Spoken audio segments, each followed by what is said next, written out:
And look at Magnus, he looks aside, it clearly indicates that he has noticed, look at this, he's just completely shocked of what happened. There's an incredible moment in this game where Magnus Carlsen can't even look at the board. I'll show you that full clip at the moment it occurred. Now this is the game between Magnus Carlsen with white and Vincent Keymer with black. Keymer won yesterday, so he goes 1 up in the match. Magnus must win on demand. Let's check out this pure drama. So we see e4 on the board. This is the Chess World Cup. We get the Ruy Lopez from Magnus, and now a6, bishop a4, knight f6, and here we see pawn to d3.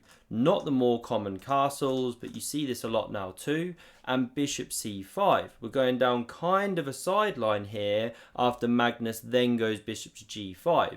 If I go in the chess.com openings database, it's showing me 5 games from this position. Although it looks kind of normal, right? But just some subtleties. So pawn h6, kicks back the bishop, and now we get d6, and Magnus already moves his d-pawn twice and strikes at the centre. Top computer move, we get captures, knight recaptures, using the fact that this one is pinned, and if you try and break the pin, we'll take as an in-between move. So we get bishop d7, breaking that pin, and now Magnus gives up the bishops here to shatter the pawn structure and keep his knight centralised. So black's got the bishop pair, good in the long run, but the pawn structure's shattered. This is the imbalance that Magnus is trying to play for. And now after knight c3, castles, he goes queen d3, and we've got some real imbalance coming. I like this one, because after bishop b4 from Vincent, we get this knight hopping back to e2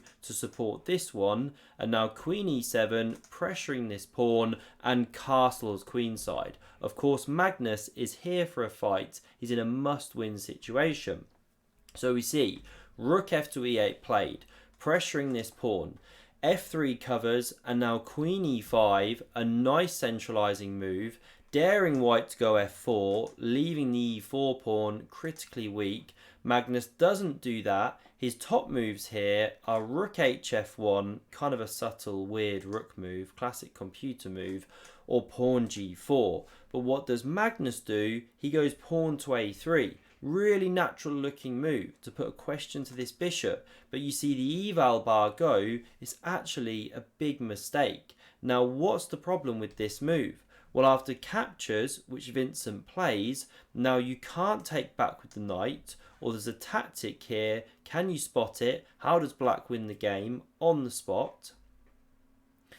So the move here is queen f4 check, and after the king moves or something blocks, your bishop drops off, completely game over. So the queen has to take, which Magnus does, and this is where there's a tactic which Vincent misses. So again, if you want to pause and look for the move in the position, if you missed the live broadcast, then please feel free to do so and go for it. If you're just here to enjoy the show, then the move played, sorry, that's what Vincent played, takes on c3. The move played, should be played, is knight takes on e4. Really curious tactic, because if pawn captures, this is the idea. The queen takes back, and you can't actually defend both of those undefended minus pieces. Loose pieces drop off, right? And coming back here, if you chop the queens first, rook recaptures, same problem though. The pieces are loose at the end of the line, one of them's dropping off. Really strange tactic, but Vincent, he misses it. He plays, takes on c3, and now look at Magnus's reaction. He realizes he's dodged a bullet. And look at Magnus, he looks aside, it clearly indicates that he has noticed knight takes e4, but it was so tempting for Vincent. He thinks like draw is enough, I trade the queens, what can happen to me? It's a very solid position, but Magnus cannot believe look at this, he's just completely shocked of what happened. So can Magnus now compose himself and try and win this game? Well, he takes back with the knight, and we're in Magnus territory, right? Endgame, he's going to try and grind. So Vincent remaneuvers his knight. We get g4, f6, trying to blunt out this bishop, stop these pawn advances at any point in the future. h3 now played. Magnus committing all of his pawns to light squares, giving his bishop lots of nice freedom around the board. We get knight f8 manoeuvring, bishop g3, knight e6, and now pawn h4 starts a really nice squeeze, because after king f7 we get pawn h5.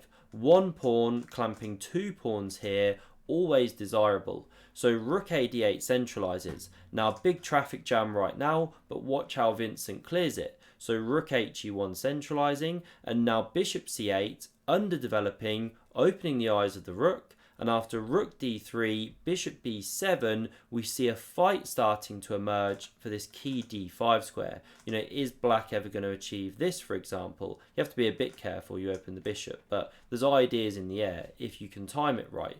So knight b1 from Magnus, he starts maneuvering, and after c5, opening that dark squared, well, dark black bishop, light squared, he clears the way for the c pawn, now Magnus as well, and he clamps on this d5 square. He does give up the d4 square, but we note he can cover that with the bishop. So we get bishop c6, opening the b file for the rook, looking to come down here in future.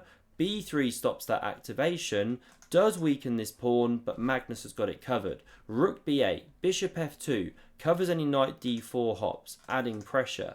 Now rook b7 prepares to double, knight d2, the rook's double, bishop e3, king g8, king c2, and now Vincent starts another maneuver with that knight, heading for f7, looking at these squares. f4 plays against that and sets up really nice central counterplay, because after a5 from Vincent, his idea is clear. Magnus goes e5, ripping open the centre, giving a pawn here if Vincent wants to take. What's the idea? Well, now you can capture on c5. This one's loose. As I'm actually looking at this, oh no, the rooks aren't doubled on the d file. Sorry, I was thinking the rooks were doubled on the d file. You could take the knight. No, the rooks aren't doubled, so it's all about this loose pawn. You shatter the structure. Anyway, Vincent, he wants to keep his pawns together. So he goes knight to f7. We see bishop f4 covering this pawn. Now takes on e5. Bishop recaptures, and a4 carries on that queenside squeeze. Now, if you take, you activate this bishop in a really nasty way. Good for black. So what does Magnus do? Just bishop c3.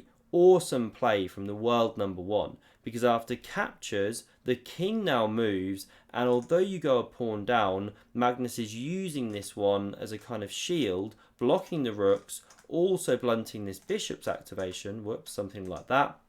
Really nice idea, and he's generated a passed a pawn.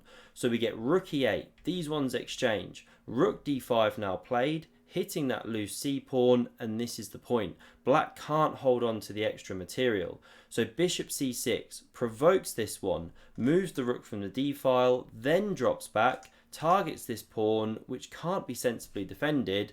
So bishop d4 centralizes, the pawn drops, a4 played, knight g5, and now bishop e3 pressures the knight, forces it into f3. Well, not forced, but you know, forces it forward. It has to do something.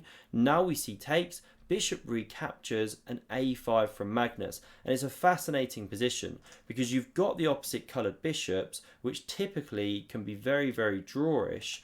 But here we see the activation of the white pieces is superior to black's. You know, this king is currently stuck, but the moment this pawn distracts the rook, well, then the king can activate, and this one is really dangerous, as we can see.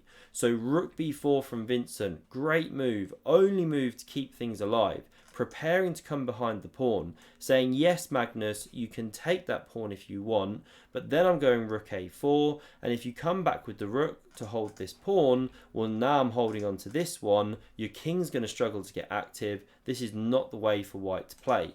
So instead, Magnus goes bishop to d2, hits the rook, it goes to a4, now he wins back that pawn, and look at the activation of the king. So bishop d1 check, just holds on to the rook, king c3, look at the clock times as well, Magnus almost half an hour up on Vincent. This is so tough for the youngster. So c6 now played. His idea is to support that pawn from here, and if you take, well, this one now drops off, not what you want.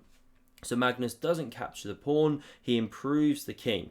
Bishop f3 comes to cover the pawn, and after bishop c3 from Magnus, micro improvement, now looking in this direction. Here we see a technical blunder from Vincent, but it was so tough. So the computer says the top move here is bishop e2, giving that pawn and adding some pressure here. And I've not even clicked really deeply to see why the computer thinks you can hold that. I mean, you're still 2 pawns down in that position, both passes as well, very active pieces for white, really not clear why black can still hold that. If anyone understands the lines, please do comment below. But Vincent goes bishop g2, so he stays with this pawn naturally, but now Magnus has got bishop rook f5, activating his king is the main thing here. He's preparing this kind of king march, then he can shepherd the pawns down the board. So bishop h3 was playing against that idea, picking up a tempo on the rook. Sorry, one key line to mention, you can go bishop d5 here. Really interesting exchange, Shaq. The pawn is pinned, but white's best move is takes, pawn recaptures, king takes, and basically you can get a long line, something like this. You know, I was doing some clicking. Basically, the bishop, king, 2 pawns should be too much to overwhelm the rook and king here. This is one sample line I was playing around with, right? So bishop d5 was a try, but Vincent's time was so low here. It says 5 minutes on the left, but I think it was about down to 1 minute from the live broadcast that I remember. So he goes bishop to h3, the rook comes to f4, bishop e6, and now here comes the march of the king. You can't take this pawn, bishop covers.